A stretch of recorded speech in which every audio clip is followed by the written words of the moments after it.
Assalamualaikum warahmatullahi wabarakatuh. Perkenalkan, nama saya Furqan Uki, mahasiswa UMSU, nomor NPM 19 0128 0099. Baiklah, di sini saya akan menjelaskan tentang materi inflasi. Apa sih itu inflasi? Inflasi adalah proses meningkatnya harga secara umum dan terus-menerus dalam jangka waktu yang lama. Keadaan yang lain menyatakan nilai uang menurun. Jadi simpelnya nilai mata uang tersebut menjadi menurun. Nah, apa sih sebab-sebab inflasi tersebut? Sebab-sebab inflasi yang pertama adalah permintaan yang lebih besar daripada supply atau tarikan permintaan. Yang kedua, kenaikan bahan baku maupun biaya produksi atau desakan biaya. Yang ketiga, tekanan permintaan ditambah dorongan ongkos atau inflasi struktural. Yang keempat, peredaran mata uang kartal yang tak terkendali. Yang kelima, kacaunya politik dan ekonomi. Yang keenam, tuntutan kenaikan rupiah.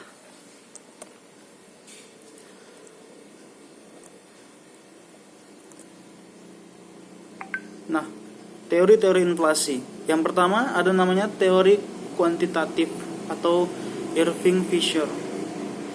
Yang mana inflasi diakibatkan oleh dua faktor, yaitu faktor yang pertama jumlah uang yang beredar terlalu banyak, dan yang kedua psikologi atau harapan masyarakat mengenai kenaikan harga di masa mendatang.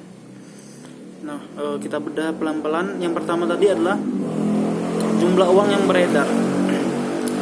Sebenarnya jumlah uang yang beredar ini walaupun banyak, itu sebenarnya tidak bisa diatasi agar tidak terjadi inflasi, sebagaimana yang telah dilakukan oleh Amerika pada tahun 2008. Saya cerita sedikit. Pada tahun 2008 itu terjadi krisis global juga di Amerika.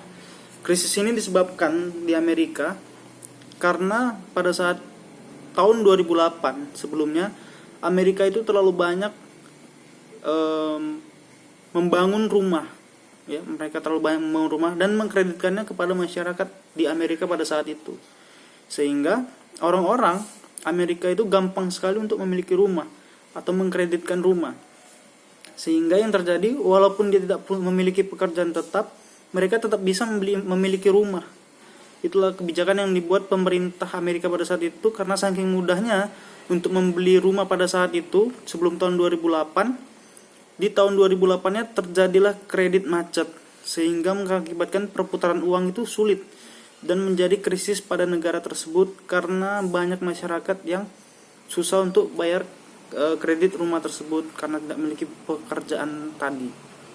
Nah, yang dilakukan pemerintah Amerika pada saat krisis pada saat itu adalah mereka printing money. Apa artinya printing money? Yaitu mencetak uang lebih banyak daripada tahun sebelumnya. Di tahun 2008 Amerika itu mencetak uang 3 kali lebih banyak dibanding tahun sebelumnya. Nah, secara teori yang telah disampaikan tadi, jumlah uang yang beredar terlalu banyak maka akan mengakibatkan inflasi. Itu bisa diatasi dengan cara saat negara tersebut banyak mencetak uang, maka di tahun setelahnya yang dilakukan pemerintah Amerika supaya menghindari inflasi adalah mereka menginvestasikan uang mereka ke luar negara. Mereka langsung investasikan uang mereka itu keluar negara, sehingga dolar yang tersebar di Amerika pada saat itu sesuai dan tidak terjadi inflasi. Itulah cara yang dilakukan oleh Amerika. Mereka mencetak uang lebih banyak untuk menghadapi krisis, namun tidak terjadi inflasi dengan cara setelah krisis selesai mereka menginvestasikan uang-uang mereka ke negara berkembang. Nah, itu tadi teori kuantitas. Yang kedua teori Keynes. Menurut teori Keynes, inflasi terjadi karena keinginan masyarakat untuk hidup di luar batas kemampuan ekonominya. Yang kedua, adanya perebutan rezeki antar kelompok.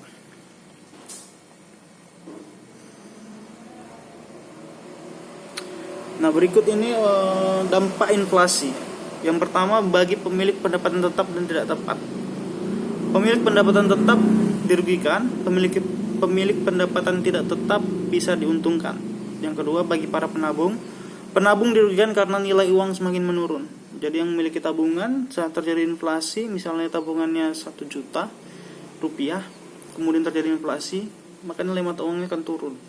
Kemudian bagi para debitur atau peminjam uang dan kreditur atau pemberi pinjaman, bagi debitur inflasi menguntungkan karena saat pembayaran utang nilai uang lebih rendah dibandingkan pada saat meminjam. Bagi kreditur yang mengalami kerugian karena nilai uang pengembalian lebih rendah dibandingkan saat peminjam. Jadi yang peminjam akan rugi karena nilai mata uangnya rendah, dan yang dipinjamkan akan untung karena nilai mata uangnya, karena hutangnya menjadi nilainya menurun. Nah, sekian persentase dari saya tentang materi inflasi.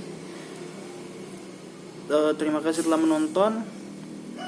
Tetap jaga kesehatan dan stay safe semuanya. Assalamualaikum warahmatullahi wabarakatuh.